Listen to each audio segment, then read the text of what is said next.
If you ever create a video criticizing Jack Della Maddalena, there is an avalanche of people who are just waiting to tear you apart for it. But even though that's the case, I'm still going to tell you how I see it, and Jack Della Maddalena is the most overrated welterweight in the division today based on his accomplishments up to this point. And it's very important that you understand the nuance of what I'm saying there. So in this video, I'm going to lay out my case as to why I think that's true, and I'm also going to tie it into my prediction about what I think will happen in his fight with Belal this coming Saturday. But before I get to that, I have to ask, if you enjoy the video, please make sure to give it a like and subscribe to the channel because I would love to have you back for future content. So virtually all of the people who like Jack and think that he's going to take over the welterweight division point to the same sort of things as to the reasons why they believe that. And pretty much what it comes down to is that everybody believes Jack is the best boxer in the division and that he has serious knockout power. And I'm not even going to dispute that those things are true, at least when it comes to his knockout power. Whether he's actually the best boxer in the division, we'll have to see, but he absolutely does have the ability to end fights with 1 or 2 shots. Now, one of the other things that they will also point to is the fact that he's on a 17-fight win streak. And on the surface, that definitely is an impressive stat. But here's where all the arguments start to fall apart a little bit if you just look closer. If we start with Jack's record, the vast majority of the guys that he has the wins against are regional level fighters, and not a single one of them has really amounted to anything in the years since they fought. I would argue that most fans wouldn't even know a single name on that list other than the last 3 that he had here in the UFC. So it's not like his 17-fight win streak is against some of the best competition in the world. And while he did finish a lot of those guys, when you look at him stepping up in competition in his last couple of UFC fights, he barely squeaked by with victories in those.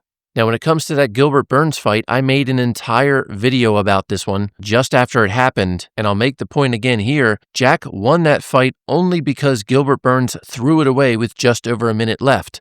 Gilbert Burns had him locked up on the ground. He wasn't going anywhere. And for whatever reason, Gilbert made a very amateur grappling mistake where he tried to advance his position by pushing himself off of the cage with his feet. But what it did is gave himself way too much forward momentum, and he effectively rolled himself out of the dominant position. And it gave Jack just enough space for him to be able to get up, and that's where he finished the fight.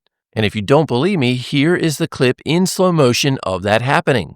So I want you to notice how wrapped up Jack is right here. There's no way that he's getting out of this position on his own, and he didn't. And I want you to focus on Gilbert Burns' leg that's against the fence where he pushes off right there, and he gives himself way too much forward momentum. He gives Jack the ability to then just roll out of it and use that momentum. And that is how he was able to win that fight. And I'm actually amazed that more people do not point this out or did not notice that situation. And they act like it was 100% on Jack that he was able to get up and win that fight, when it was only Gilbert Burns' error that allowed him to do it. But regardless of all that, that should have been a loss for Jack if Gilbert didn't make that mistake with only 1 minute and 30 seconds left in the entire fight. And of course, if Gilbert had gone on to get the decision there, nobody would be talking about Jack in title contention right now.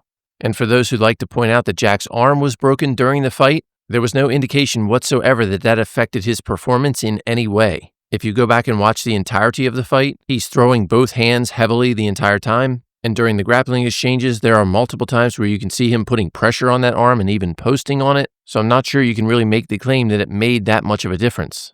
So just to sum this part up, when I say that Jack Della Maddalena is overrated, I am referring to the fact that his 17-fight win streak is not against the top-level competition. Most of them are just regional guys who never went on to have much success elsewhere. And the last couple of fights he had in the UFC, like I said, he barely squeaked by, and he was well on his way to losing against Burns before the mistake I showed you. So this idea that he is a marauder and that he's just going to be easily knocking out top-level competition is not grounded in anything that you can actually go back and reference. It's all based on the fact that he has a style that a lot of people like, and that he has had a lot of impressive-looking knockouts in his past. But the few times that he fought what we would call today mid-tier competition in the UFC, he struggled to win, and that is just the reality of it.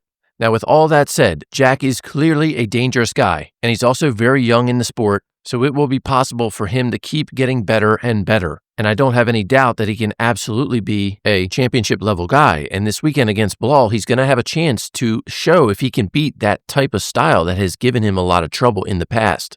So here's the way that I look at that fight. Belal's most likely path to win here is a decision.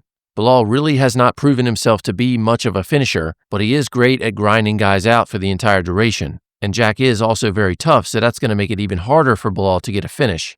Now, on the flip side with Jack, he really does present some interesting challenges for Belal that could allow him to pull off the upset here. Jack's best chance to win this fight is obviously to catch Belal with a big shot when he's either coming in for a takedown or when he's trying to compete with Jack on the feet. We've seen Belal struggle in the past with people who are powerful strikers like Vicente Luque, but at the same time, his hands have definitely gotten better. But regardless of that, I don't think he's ever going to want to get into the pocket with Jack.